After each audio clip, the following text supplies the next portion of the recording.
Hey everyone, this is Isaac, and welcome to another Photoshop tutorial. In this video, I'm going to walk you through all the kinds of blur that exist in Photoshop. Let's get started. First, we need to have an object we want to blur. Next, go to Filter, Blur, and here we can find all the blurs that exist in Photoshop. Let's go through each one of them one by one. Quick note before we start, if you don't select an area you want to be blurred, the whole layer will be affected. And I will leave it like that. The first blur we have is the average blur. Picking this, you get the average color of your picture or selected area. Blur. This adds a faint blur to your photo, which you have no control over. I don't recommend using this blur. Blur more. This just applies a stronger blur. Again, you have no control over any of the settings. Gaussian blur. This is similar to the last two blurs, but this one lets you choose the amount of blur, making it better to use in almost all cases.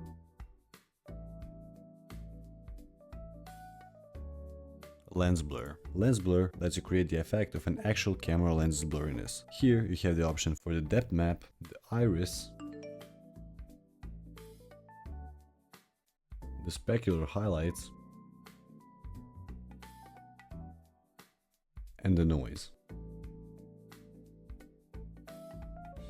Motion blur. Motion blur lets you recreate the blurriness of a photo taken in motion. You can select the amount of blurriness and the angle in which the blurriness is going to come in.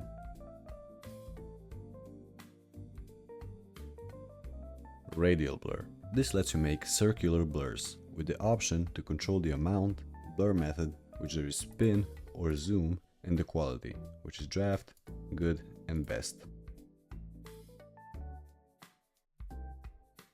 Shape blur. Shape blur lets you create blur effects in many shapes, such as wild animals,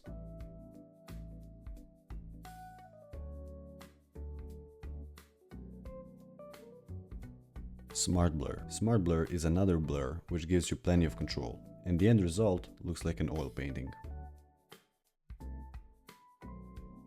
Surface blur. Surface blur makes the photo look way more simplified. Good if you're going for a cartoony look. And that's it for this video. If you found this video useful, subscribe for more tutorials like this one. Check the description below for the links of all my socials, and if you have any questions or future video requests, leave them down in the comments below.